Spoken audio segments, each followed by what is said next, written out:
This is your Shafat Oliver coming to you on the 25th of May 2020, the 2nd of Sivan, Tafresh Pay. So, today I had a conversation with a rabbi whom I thought highly of, I respected, and to put it very understatedly, I was very, very disappointed, and I really don't respect this rabbi anymore. He came out with a statement last week that if you want to come to the synagogue, which is now reopening, yay, the synagogue is reopening, the shul is reopening, you must wear a mask. And if you don't wear a mask, then don't come. So, yeah, I'm not going to a shul which forces people to wear a mask, and that's standing outside. And even if you stand at a distance from everyone else, you still have to wear a mask. Everyone must wear a mask. No exceptions allowed. No ifs, ands, or buts. Masks are absolutely compulsory at this synagogue. Well, thank you very much, but I'm not participating with that. You can say that's being petty. I don't think so. I think that's just refusing to participate in a lie, and I'll either go to a synagogue further away, which doesn't require this, or I will just not go to synagogue. I'm not participating in this lie, in this mind control, and there is a certain disingenuousness going on over here, which also is part of why I don't want to participate. So anyway, then I'll discuss that. So I asked him, how long will we have to wear a mask? So he says until we have a vaccine. I think he said a treatment or a vaccine, but he definitely mentioned a vaccine. Anyway, I was just completely taken aback by this, that he would say essentially that you won't be allowed back into the synagogue unless you've had a vaccine. And this will be just as harshly enforced as the requirement for wearing a mask. So then when I sort of protested about that, he said, well, we require kids to take vaccines. So we will require adults to take vaccines for this purpose, to protect from COVID. So, yeah, that's when I completely lost respect for this rabbi. Mandatory vaccines to be allowed to get into the synagogue. A vaccine that will certainly be untested, fast-tracked, experimental, but yet you will be required to attend synagogue and to perhaps not have to wear a face mask. No, that's not okay. That's terrible. That's shocking. That's disgusting. I'm sorry. That is really, really wrong. And I've just been sort of reeling from this conversation all day. How do we tell a real rabbi? A real rabbi is able to think about this topic more deeply than people died in New York. Yes, people died in New York. Why did they die? There's an official story why they died. But if you want to discuss an unofficial story about why they died, well, that's not a legitimate topic of conversation. That they might have been killed in the hospitals, they might have been poisoned by vaccines, by the flu shot, 5G and so on. That's not That's out of bounds to discuss. Well, I'm sorry. That's that's not a it's not a response of integrity. To say that a question is like crazy to discuss, crazy to bring up, that's not okay. That's not okay. Rabbi should respond to every question directly, not avoid it, and not say, oh, well, the experts say, and not just get annoyed and say, well, that's just the way it is. And he himself should be able to understand that just because people died, it doesn't mean the cause is what we're being told. There could well be more to the story, especially since if you just research at all anything that's not mainstream, and even some mainstream sources as well, you see that all these matters are very complex. Certainly not so straightforward as the official government policy. That a rabbi who's willfully refusing to look at the complexities here and will just parrot the government policy, he's not to be respected anymore. He has betrayed us. He's become a useful idiot of the state. And we can manage without him. We don't need such leaders, quote unquote. A real rabbi can think independently from the government, and he can acknowledge that the government could be lying. The Ministry of Health, the public health officials, could be giving us mistaken information or false information. And he's willing to look at evidence making this case. He does not automatically accept the government's words, and this also relates to the statement made last week in the name of the two rabbis of Crown Heights, with their signatures or their names at the bottom of the statement, that of course we have to obey everything from the government officials and the CDC. Of course we have to. Jewish law says we have to. Jewish law doesn't say we have to. And then in that statement they said that they were never taking a position on matters of medicine which are beyond their field. That's not true. They absolutely did take a stance on these matters. They definitely did. It wasn't even that. So, number one, where's the proof? What's the logic in saying that you must specifically obey the government's opinion in matters of health? Why is it more likely to be true than professionals, doctors, researchers who don't agree with the government's view? What does science have to do with whether the government approves of some official's opinion or whether it does not? What's the connection? There is no connection. There's no connection. If anything, it's the exact opposite. That the government has much more at stake. It wants power and control and money. There are many ties between big business, big pharma, and government.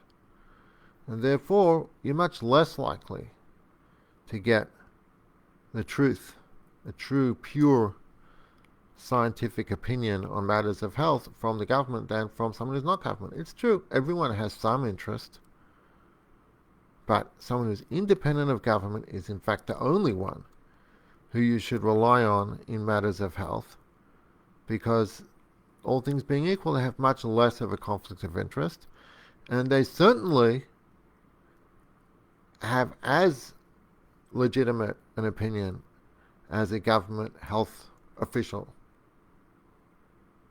But to come out and say that, of course, Jewish law says We should obey the government in matters of health.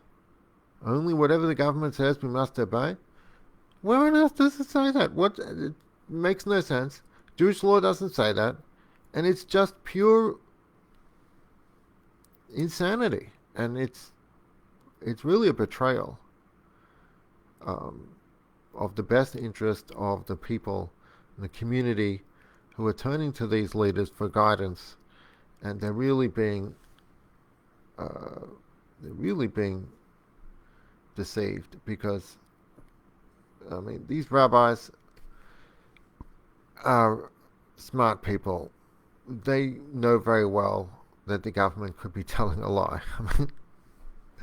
They're not. They weren't born yesterday. They're very experienced people.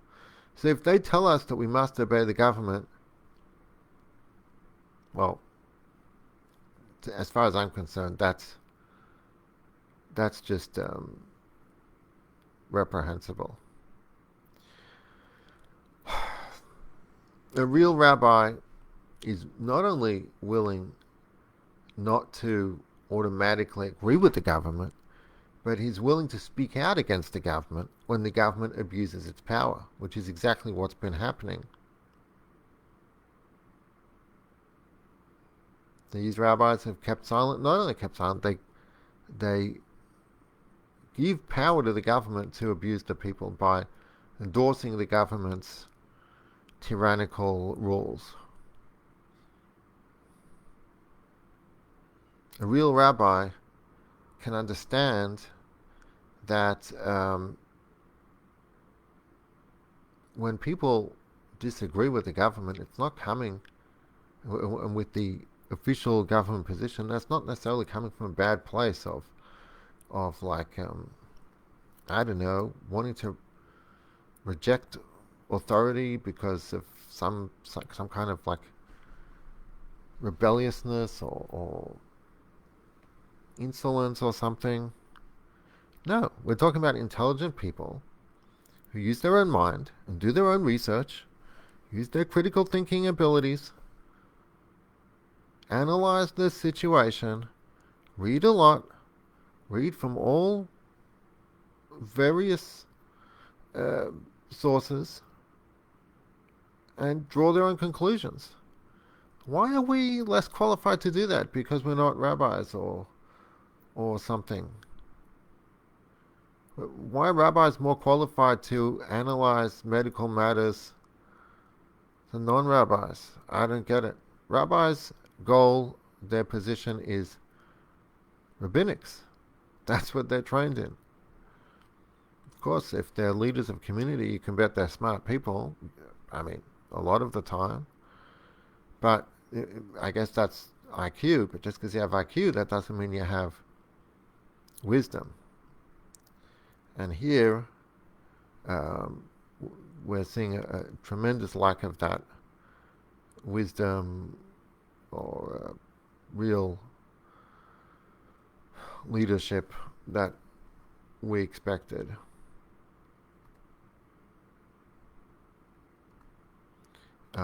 They should have known better.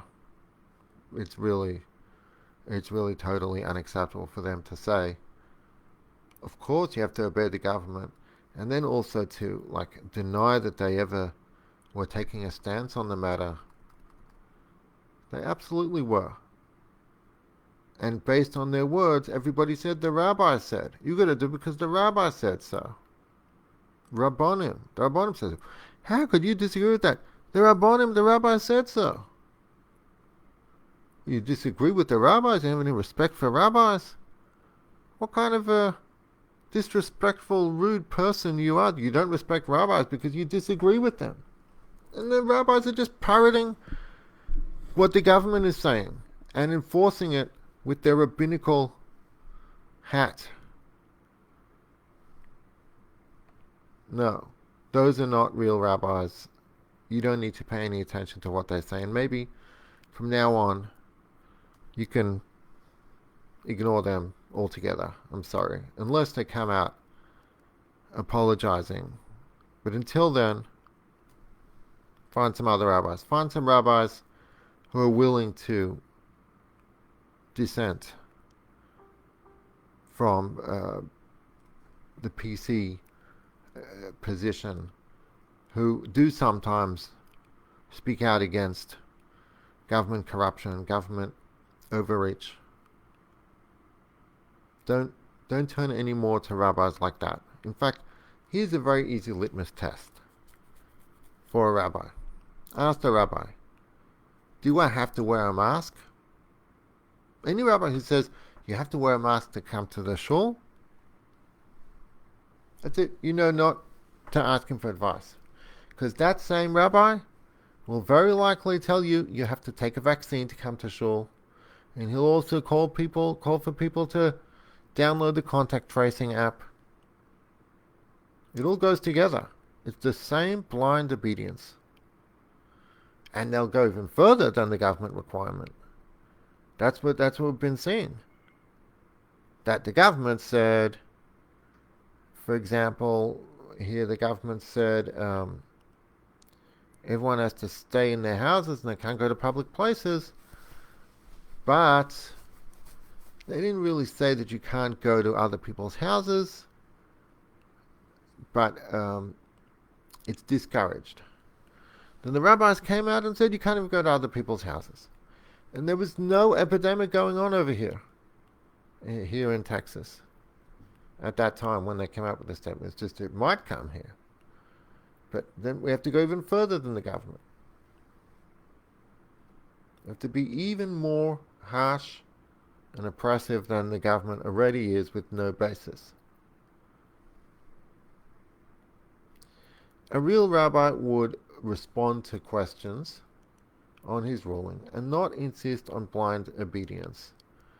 I must give credit. Some rabbis that I've approached have taken the time to give me a detailed response, which I think they're just parroting government propaganda. But at least they responded, and other ones just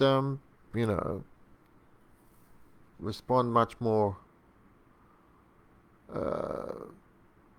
You know what? Even if they give an explanation, if at the end of the day they say they will mandate a vaccine, I really don't care about the explanation.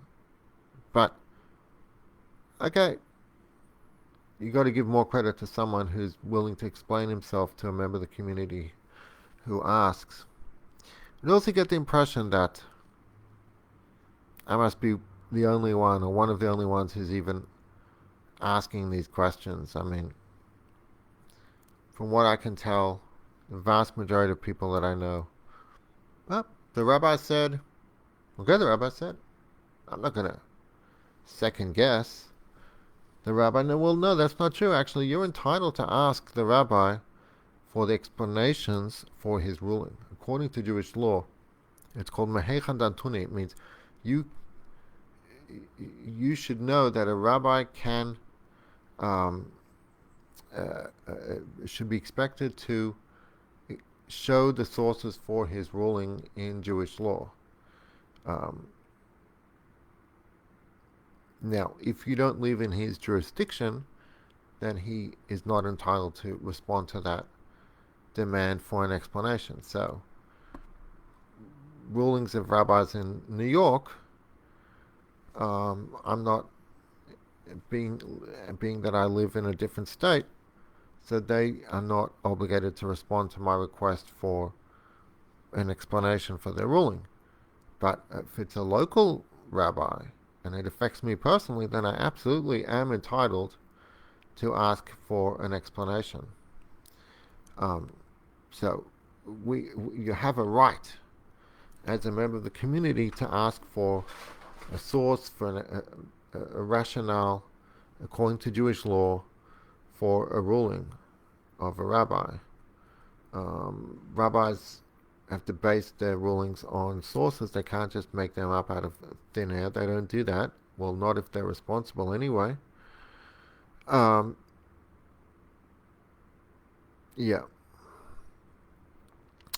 And really, for a rabbi to insist on forcing an experimental vaccine or any medical procedure that is questionable, um, remotely questionable, and to do that, to acquire that for being allowed entry into the synagogue and into the school for that matter, for kids, that's all absolutely reprehensible. Look, there are some there's some states where there are no exemptions. So maybe you can be more understanding in those cases, I guess. But if you live in a state where there are exemptions, I live in a state where there are exemptions. There's a religious exemption here in Texas. For the school to say that they will not accept a religious exemption is outrageous. That means that child will not get a Jewish education, even though the state allows it. Unbelievable. And let's say the state will require a vaccine in order to enter a public place, including a place of worship. Well, a real rabbi would speak out against that. And he certainly wouldn't enforce it. He would do something about it. He wouldn't say, "Oh, for sure, we're going to require that." In fact, from what I can tell, this rabbi would require a vaccine, even if it were not mandated by the state, but just encouraged by the state. As soon as a vaccine exists, it would be required by his house of worship, his synagogue. It would be required. Not because the state required it, but because he feels that, because of his vaccine belief in vaccines, his irrational, baseless belief in vaccines. I mean, you could be more cynical and say he needs to be seen to be doing something. Or you could say, somewhat less cynically, that other members of the community will demand that everyone receive a vaccine, and so therefore, since that's what people want, so therefore the minority will, be told to go elsewhere, which is really difficult if there's a shortage of synagogues in your area. You can go elsewhere if there's a synagogue on every block, but if you have to walk for quite a distance before you get to another synagogue, then that's not so legit. It's just not okay to tell someone that they can't come to synagogue because they refuse to be guinea pigs in this grand global experiment of the COVID-19 vaccine, which is not an experiment in my opinion. It's totally planned, and the goal is to poison people in one way or another. It's intentional. This is one very important step in this whole grand mass mind control operation. But you know what? Let's just say, according to the official story, it would be, you'd have to admit, the believers in the official story would have to admit that the vaccine is experimental because it obviously was not tested over the course of years. So, and still, I can foresee it being required. We can see that coming. And in fact, that's what he told me. He told me clearly that it would be required. That's what's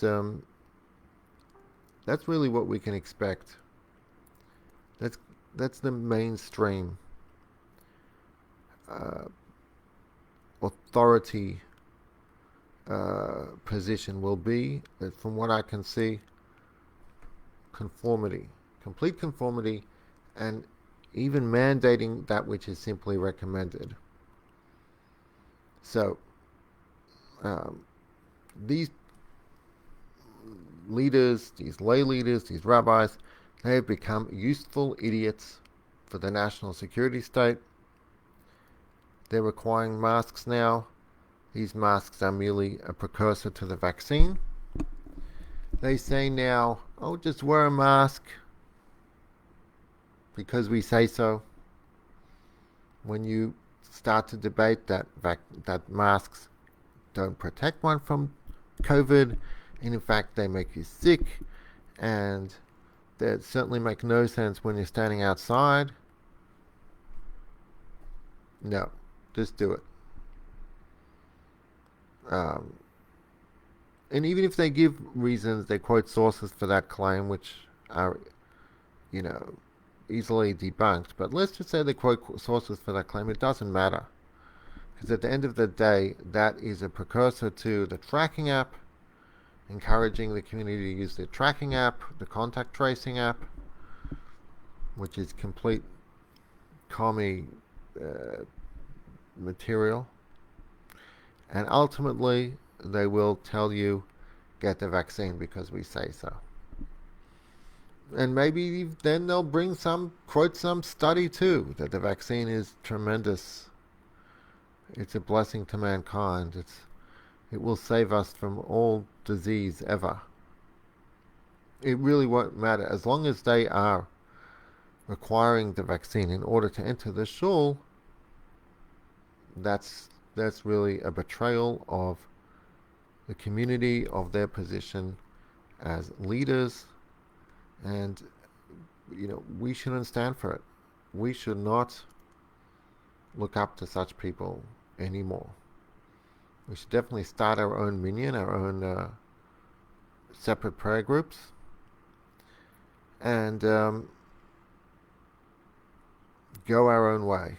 We should go our own way from synagogues that require masks, and because we can see the direction that that's going. And it doesn't even matter if the vast majority of the people in the synagogue themselves are zealous advocates of face mask wearing. So if I go into the synagogue without a mask, I'm upsetting them. Because it should be voluntary. It should be voluntary. You know what? If you're afraid, don't come to synagogue. That's your choice.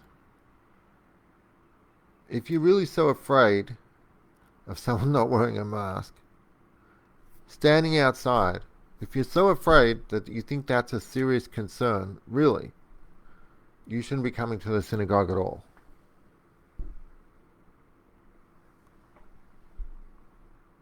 And if you're not afraid because you're younger and you're intelligent enough to understand that the concern for you dying from COVID is extremely low, well then just come and wear a mask if you so choose, but don't bother that guy who is not wearing a mask. Leave him alone. Let him be. Let him breathe. Let him breathe in freely. You want to give up your right to breathe? Let him have the right to breathe. That's a new right we should talk about. The right to breathe. Bodily autonomy. The right not to be suffocated against your will so you can come to pray. So you can engage in some kind of community activity. It's not really a community activity. I don't know. It is. Yeah, I guess praying you're praying together, I guess. But it's not what it should be at all. There's this tremendous coldness in the air. There's this fear and this this sadness, this tangible, unpleasant feeling in the air. Whenever you're around these people wearing masks and sitting far apart from one another, that's not a community atmosphere. That's just not it. There's no I don't want to be in such an environment. Now, look, if I would really believe that it's absolutely necessary, then I don't know. I don't know how I would view that. But now that I know for sure that this is all a big hoax, and that these measures are not at all legitimate, so I reject that, and I don't want to be in that atmosphere, depressing, oppressive atmosphere. So we need to go our own way, find leaders who will not comply with this tyranny. When tyranny becomes law, resistance becomes a duty. God bless. Thanks for listening. Please like, share, and subscribe to my channel.